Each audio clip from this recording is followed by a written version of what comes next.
Տրանսպորտի ոլորտում մենք ավելացրել ենք ավտոբուսային գծերի քանակը Երևան քաղաքում եւ շարունակելու ենք դա անել, որովհետեւ առաջին հերթին հետիոտնին առաջնահերթություն տալ եւ երկրորդ հերթին հանրային տրանսպորտին առաջնահերթություն տալը այլընտրանք չունի։ Եվ իրականում մենք պետք է գիտակցենք, որ նաև խցանումների կառավարման տեսանկյունից մենք պետք է որոշակիորեն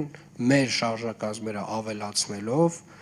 մարդատար ավտոմեքենաներից մարդկանց տեղափոխենք դեպի հանրային տրանսպորտ։ Սրա մասին է նույն Աջափնյակի կայարանի կառուցումը, սրա մասին է նոր գնվող տրոլեյբուսները 45-ած, սրա մասին է 250 18 մետրանոց ավտոբուսների գնումը, որը պետք է իրականացնենք մոտ 2 տարի հետո։ Եվ կարծում եմ, այս ոլորտում մենք միջնաժամկետում ձեր ասած 3-ից 5 տարի հետո ունենալու ենք վերջնականացված հանրային տրանսպորտի բարեփոխում, ունենալու ենք ամբողջական շարժակազմ, որը որ պլանավորված էր այս քաղաքը սպասարկելու համար, եւ ունենալու ենք ընթացքի մեջ Աջափնյակի կայարանի շինարարություն։